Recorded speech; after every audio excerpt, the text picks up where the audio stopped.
زیادہ سخی کون؟ ہیثم بن عدی کہتے ہیں کہ 3 افراد کا بیت اللہ میں اس بات پر اختلاف ہو گیا کہ اس دور کا سب سے بڑا سخی کون ہے۔ ایک نے کہا عبداللہ بن جعفر رضی اللہ عنہ ہیں، دوسرا بولا قیس بن سعد بن عبادہ ہیں، تیسرا بولا نہیں عرابہ اوسی ہیں۔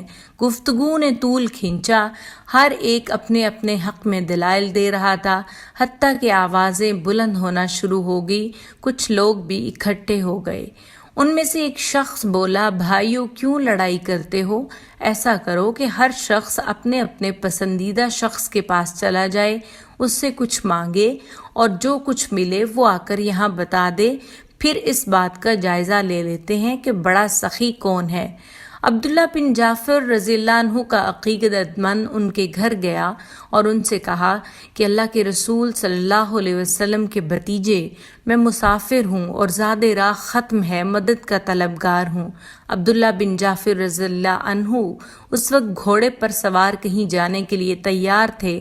اسی وقت گھوڑے سے نیچے اترے اور فرمایا گھوڑے کی رکاب پر پاؤں رکھو اور اس پر سوار ہو جاؤ، اب یہ تمہارا ہے۔ اس کے ساتھ ایک تھیلا بھی ہے، اس میں جو کچھ ہے وہ بھی تمہارا ہے، اور ہاں اس میں ایک تلوار بھی ہے، اس کو معمولی نہ سمجھنا، یہ سیدنا علی رضی اللہ عنہ کی تلوار ہے۔ جب وہ خوبصورت سا گھوڑا لے کر اپنے دوستوں کے پاس واپس آیا اور تھیلا کھولا تو اس میں 4000 دینار اور ریشمی چادریں تھیں، اور اس کے علاوہ حضرت علی رضی اللہ عنہ کی تلوار تھی۔ قیس بن سعد رضی اللہ عنہ کا عقیدت مند جب ان کے گھر گیا تو وہ سوئے ہوئے تھے۔ لونڈی نے پوچھا تمہاری ضرورت کیا ہے؟ اس نے کہا مسافر ہوں اور زاد راہ ختم ہو گیا ہے۔ لونڈی نے کہا تمہاری اس معمولی حاجت کے لیے آقا کو اٹھانا اچھی بات نہیں، یہ تھیلی پکڑو، اس میں 700 دینار ہیں۔ اس وقت قیس کے گھر میں یہی کچھ موجود ہے، گھر کے ساتھ ہی حویلی میں اونٹ بندھے ہوئے ہیں، اپنی مرضی کا اونٹ پسند کر لو اور ایک غلام کو اپنی خدمت کے لیے لے کر سفر پر روانہ ہو جاؤ۔ تھوڑی دیر کے بعد قیس رضی اللہ عنہ بھی اٹھ بیٹھے۔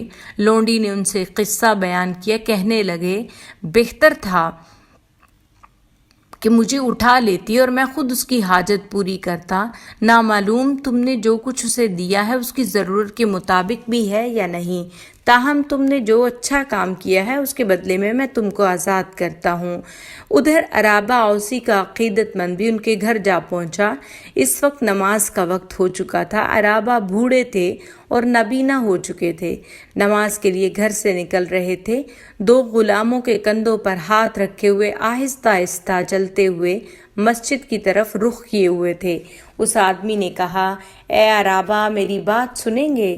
عرابہ بولے بولو کیا کہتے ہو؟ کہنے لگا میں مسافر ہوں اور میرا زاد راہ ختم ہو گیا ہے۔ عرابہ نے اپنے دونوں ہاتھ غلاموں کے کندھے سے اٹھائے اور بائیں ہاتھ کو دائیں ہاتھ سے زور سے دے مارا اور کہنے لگے عرابہ نے اپنا تمام مال و دولت خرچ کر دیا ہے، مگر یہ 2 غلام باقی ہیں، تم ان دونوں کو لے جاؤ، اب یہ تمہارے ہو گئے۔ اس آدمی نے کہا حضرت ایسے کیسے ہو سکتا ہے، آپ خود سخت ضرورت مند ہیں، میں ان کو نہیں لوں گا۔ عرابہ رضی اللہ عنہ کہنے لگے سنو اب یہ تمہارے ہیں، اور اگر تم نے نہیں لینے تو بھی ان دونوں کو آزاد کرتا ہوں، اگر تم چاہو تو لے لو، چاہو تو انکار کر دو۔ یہ کہنے کے بعد آگے بڑھے، دیوار کا سہارا لیا اور اسے ٹٹولتے ہوئے مسجد کی طرف چل دیے۔ اس شخص نے ان دونوں غلاموں کا ہمراہ لیا اور اپنے ساتھیوں کے پاس واپس آ گیا۔ تینوں دوست پھر سے اکٹھے ہوئے، ہر ایک نے اپنے عطیے اور سلوک کا ذکر کیا اور ان تینوں کی تعریف کی کہ بلا شبہ یہ تینوں بہت سخی ہیں اور اللہ کی راہ میں خرچ کرنے والے ہیں۔ اب رہا یہ فیصلہ کہ سب سے بڑا سخی کون ہے، تو فیصلہ عرابہ اوسی کے حق میں ہوا، کیونکہ انہوں نے تنگ دستی کے باوجود جو پایا خرچ کر دیا۔